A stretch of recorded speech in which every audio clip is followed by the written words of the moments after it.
Hey guys, welcome back to my channel. My name is Alicia Armendariz, and today I'm going to be talking about the 5 tips that I feel you should know about when PCSing here to Colorado Springs, or even if you're not military and you are looking to move here in town during our winter months, anytime between like December and early March.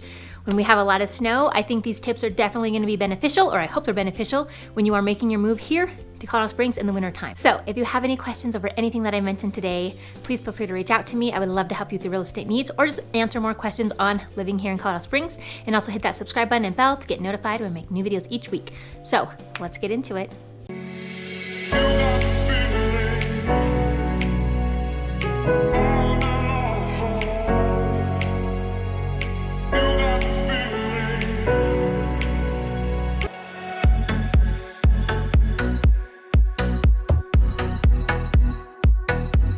So whether you are PCSing here to Colorado Springs, or you're just someone looking to move here to Colorado Springs and it just so happens that wintertime fits in your timeline, I definitely recommend, first of all, prepping your body. Definitely start hydrating now. It is really dry here. It's dry during the summer, it's dry year round. Colorado does experience 4 seasons, but in the wintertime, we get those 4 seasons every day. But still it's very dry. So you definitely want to start hydrating now. If water is not really your thing, I suggest you make it your thing. Start adding flavor to your water or what have you, but you've definitely got to start hydrating now, because when you get here, you're just gonna tighten up and shrivel up. Like I said, the air is very dry. You want to be hydrated. With that being said, if you were never a big chapstick or lotion person, you might want to start. I would definitely go out, buy you some chapstick, buy you some travel size lotion, because once you get into Colorado, it is very dry, especially in our winter time. So that is probably the number one thing that I recommend, is definitely start hydrating, have that chapstick and lotion ready. And then also, depending on your tolerance, maybe how much time you've spent in Colorado or other just high elevation places, I would be prepared for possible altitude sickness. It doesn't happen to everybody, but it's just something to look out for. Colorado Springs does sit a little over 6,300 feet. Denver, known as a mile high city, sits 1 mile above sea level, which is 5,280 feet. So us being at 6,300 feet, it's a difference. And then even parts of Colorado Springs, kind of up north near Monument, Black Forest, those communities, they themselves sit at 8,000 feet or more. So I'm not saying you're gonna get altitude sickness, but I would just be prepared for it. Drinking water, definitely gonna help with that. And then also, I know some people use Tylenol, but I like ginkgo biloba. I feel like that supplement actually really helps me. I'm a native and I still once in a while get altitude sickness, but that's if I go like on a big hike, or I'm doing a 14er, like climbing one of those 14,000 foot mountains here in Colorado. Coming down rather quickly, or even just going up kind of quickly, I myself get altitude sickness. It's not a good feeling. It goes away in like a day, half a day, but still, while you're experiencing it, it's not fun. So if you haven't spent a lot of time in high elevation places, maybe have that on hand, that ginkgo biloba. I recommend at least taking it 24 hours before you get here, just to minimize any altitude sickness symptoms that you do experience. Second thing that I recommend, if you do plan on driving here to Colorado, or you're coming in, you're having your car shipped, and then the minute you get here, you definitely need to like drive around, get some errands, get some groceries, what have you, I would recommend winterizing your car. Pretty much any mechanic should be able to do this. You could do it yourself, but I definitely recommend winterizing your car. And that's everything from checking the tire tread, checking your brake pads, changing out your windshield wipers. You're gonna want those stronger, more heavy-duty windshield wipers, because when you got a lot of snow on your windshield, it's gotta be able to like push that off. I've definitely, when I was younger, didn't know about the whole windshield wiper switch up, and I had my summer windshield wipers on, which I thought would be just fine, and I definitely was stuck in traffic sometimes where it suddenly just started snowing really hard, and my windshield wipers were not able to push that heavy wet snow off of my windshield. So definitely look into that. Check out your battery, top off your fluids, possibly get an oil change. If you don't have a 4-wheel drive car, get snow tires. especially if you haven't had a lot of experience driving in the snow. Maybe you come to find out after living here a while in Colorado that you don't need snow tires every year. But if you don't have four-wheel drive and you don't have a lot of experience driving in the snow, definitely get snow tires. They will make a difference. I'm surprised how many people here that just speed in the snow and they're like, oh, I can do it. I have four-wheel drive. You know, I got these big snow tires. I have a big truck, a big SUV. Well, yes, you can go fast, you know, and you can drive in the snow faster than everyone else, but you have four-wheel drive. You don't have four-wheel stop.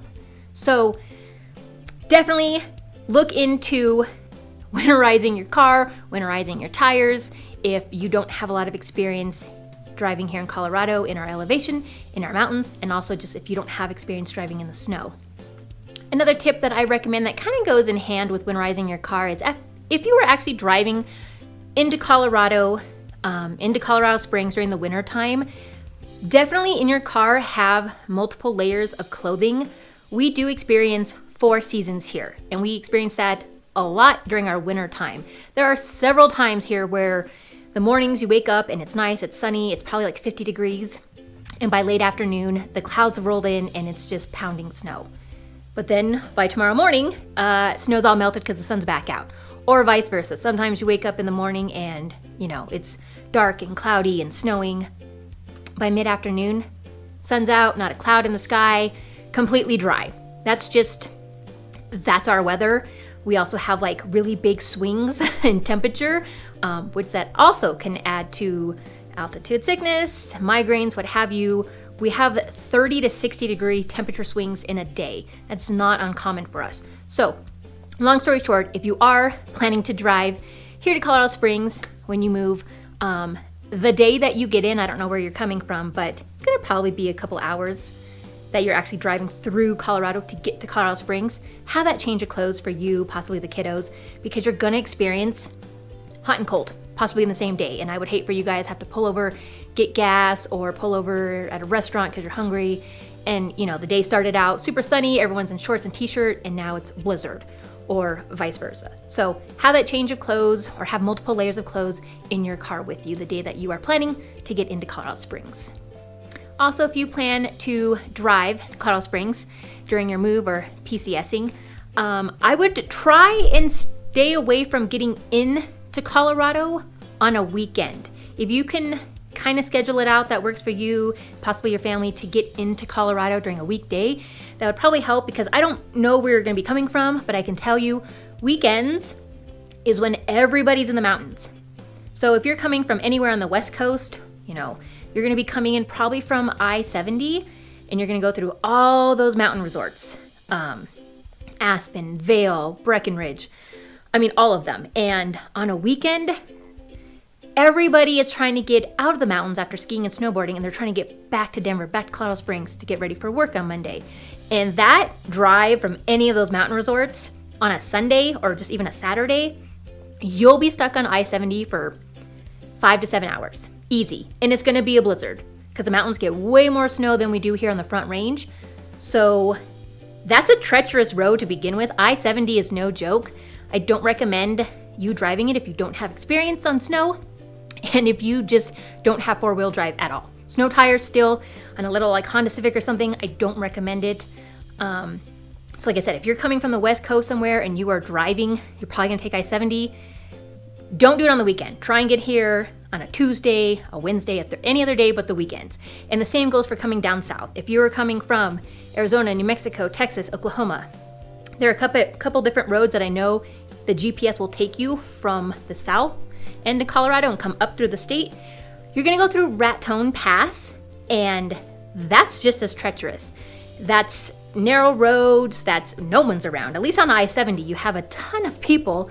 If something happens, you need to pull over, you get an accident, there are a ton of people, and patrol know I-70 is crazy on the weekends. But when you're going up through Raton Pass from down south, it's pretty dead. It's pretty empty, it's scarce, there's no one around, there's not really any close towns nearby, and it gets really hit hard with a lot of snow, and the roads can be really treacherous. Just be prepared, because either way that you come in on a weekend, people are leaving Colorado that came in for the weekend to ski, snowboard, enjoy the mountains. They are now leaving. And so you just don't want to deal with that traffic, I promise you.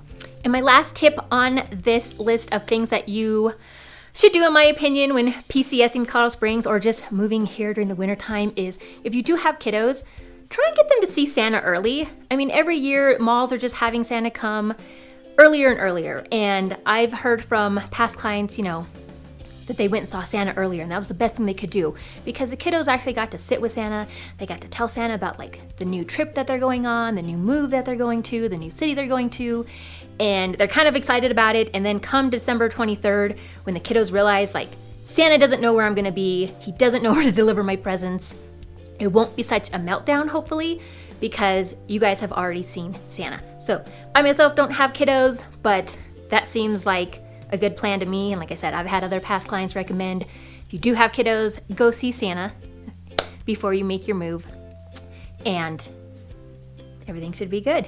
But you guys, those are my tips of the best things that you could possibly do when moving here to Colorado Springs during the winter, or PCSing and you just have to make that move. Those are my tips. And if you have any other questions over anything that I mentioned, or just living in Colorado Springs, please feel free to reach out. I would love to help you with your real estate goals. And also, again, please hit that subscribe button and bell to get notified when I make new videos each week on everything that is living in Colorado Springs. So until next time, I hope you guys have a good one.